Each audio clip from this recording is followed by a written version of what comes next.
There are always players who stay ahead of others, like Shroud for instance. His exceptional aim seamlessly transitions into every new game he plays. So how do we not suck when a new game comes out? Especially with highly anticipated titles like X-Defiant on the horizon. At the end of this video, you will know exactly how to prepare for new titles and achieve peak performance in new games. Why should you prepare before launch and try to get ahead of the game at the very beginning? Prepping for games before launch or before transitioning helped me not only achieve the highest ranks in various games across the board, but I was able to go from level 10 Face It to top 100 in Valorant to top 70 in League of Legends. Here is how I would prepare for my next main game.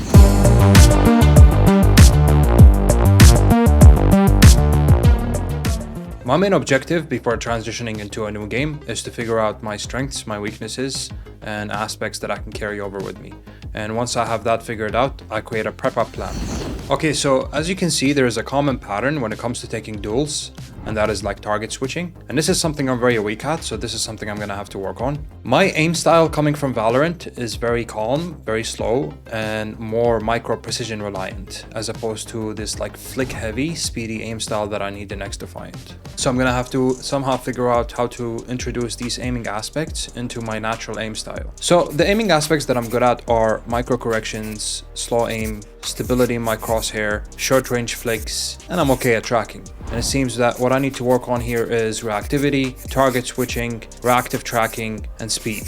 In this game, as you can see, it's emphasized. The randomness of movements is very emphasized here. So I'm gonna need to work on randomized strafing scenarios, strafing tracking scenarios. So as we can see, this game requires a lot of aiming skills that I'm weak at. So the aiming skills that I'm proficient in, I'm gonna avoid working on. So now I'm gonna create a warm-up routine that I'm gonna use daily before I jump into the game when it launches. And this warm-up routine is gonna consist of the following scenarios. So we're gonna need a short-range tracking scenario. We're gonna need a reactive tracking scenario. We're gonna need a 360 tracking scenario, and we're gonna need to work on scenarios that emphasize speed. That's what I'm gonna need. I'm gonna make a playlist out of these scenarios. So I'm gonna create my routine right here, and this is what I'm gonna be using before I launch or before I play the game. And the routine, I'm gonna make it 5 minutes, 5 to 7 minutes. This will probably give me a really good head start when I start the game or when the game launches. So I'm a slow aimer in Valorant.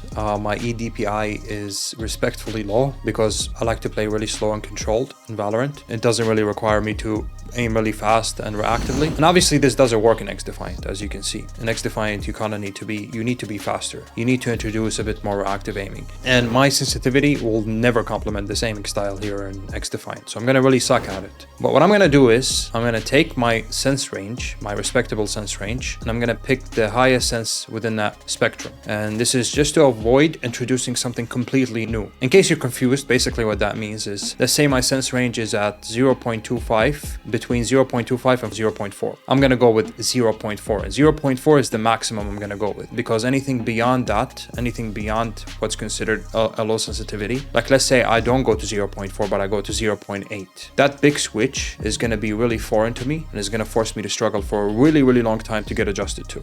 Now that you have a brief idea of how I analyze and create a prep plan, let's jump right back into the video. Additionally, what I focus on when it comes to peak performance are mindset and form. Let's start with mindset. Having a growth mindset is key to leveling up in new games. It means you're open to soaking up as much new information as you can. Don't be that player who expects to become a pro right away. Be the type of player who's down to struggle and learn. A growth mindset isn't about ego, so don't go in with crazy expectations and stubbornness. To adopt a growth mindset, treat your matches as a training playground. The mindset that you bring into the game often stays with you throughout the game. If I go into my games expecting peak esports performance, I become susceptible to frustration and tilting when things don't go as planned. However, if I approach my games as a training playground, regardless of frustrating situations or being outplayed, I perceive it all as part of the learning process. Mindset plays a crucial part when it comes to translating skills into games. All it takes is for you to actively think about the skills you've learned and be aware of them. For example, even from League of Legends, I was able to translate some skills into Valorant. Skills such as reaction times, minimap awareness, challenging teammates, and setting up teammates. Lastly and most importantly, enjoy the game. The key precursor to peak performance is having fun.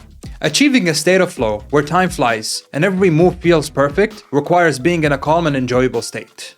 Stressing, tilting, not having a good time can hinder consistent peak performance across multiple games. This is precisely why you see some players who have just started playing your main game surpass you in ranks. It's not that they're born with a special talent or a skill you lack. It's that they're consistently flowing and performing at their peak more often than you are.